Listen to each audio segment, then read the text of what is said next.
Hi Olivia, welcome to Corriere dello Sport. Nice to meet you. What relationship do you have with our country, and how did you find the Venice Movie Festival?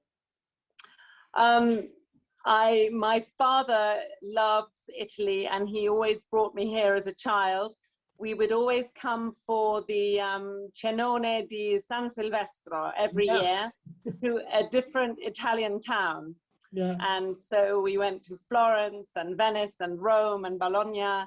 But to me, Italy is a very cold country with everybody wearing coats and hats and going to churches in the dark, looking for obscure works of art in the darkness in the winter.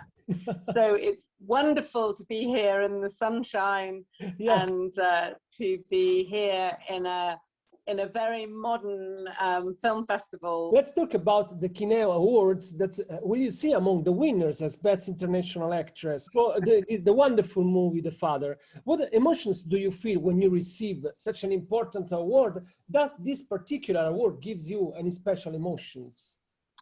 Well, it makes me incredibly happy that people have seen this movie and that they appreciated this movie. I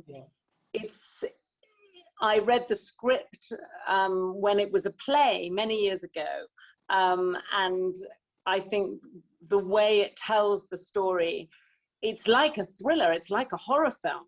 It's like the film that says, you know, don't go into the cellar, because you never know, the lead character, Anthony Hopkins, never knows who is going to come through the door, and he doesn't recognize people. He thinks everyone is an imposter, and that's the plot of a horror film. So I'm so excited that people have seen this and experienced this film.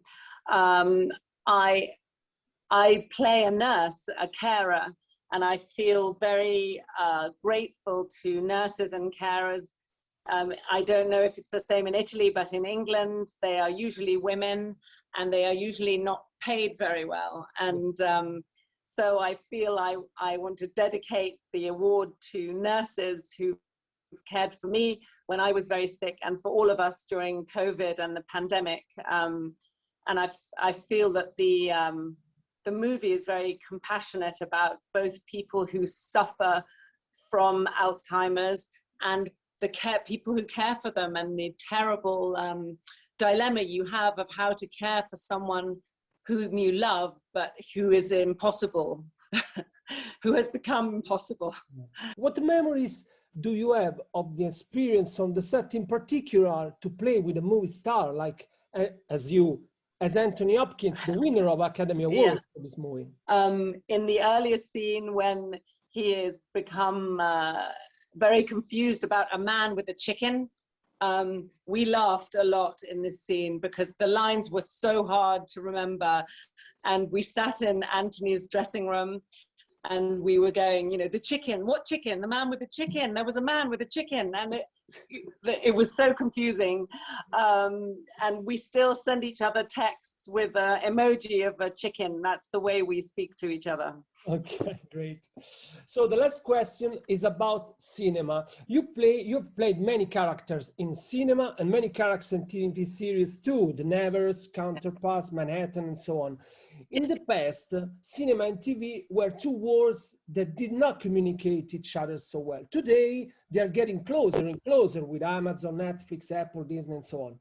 In your opinion, is cinema on the big screen is in danger, or will the two media continue to survive, or they will give and hand each other?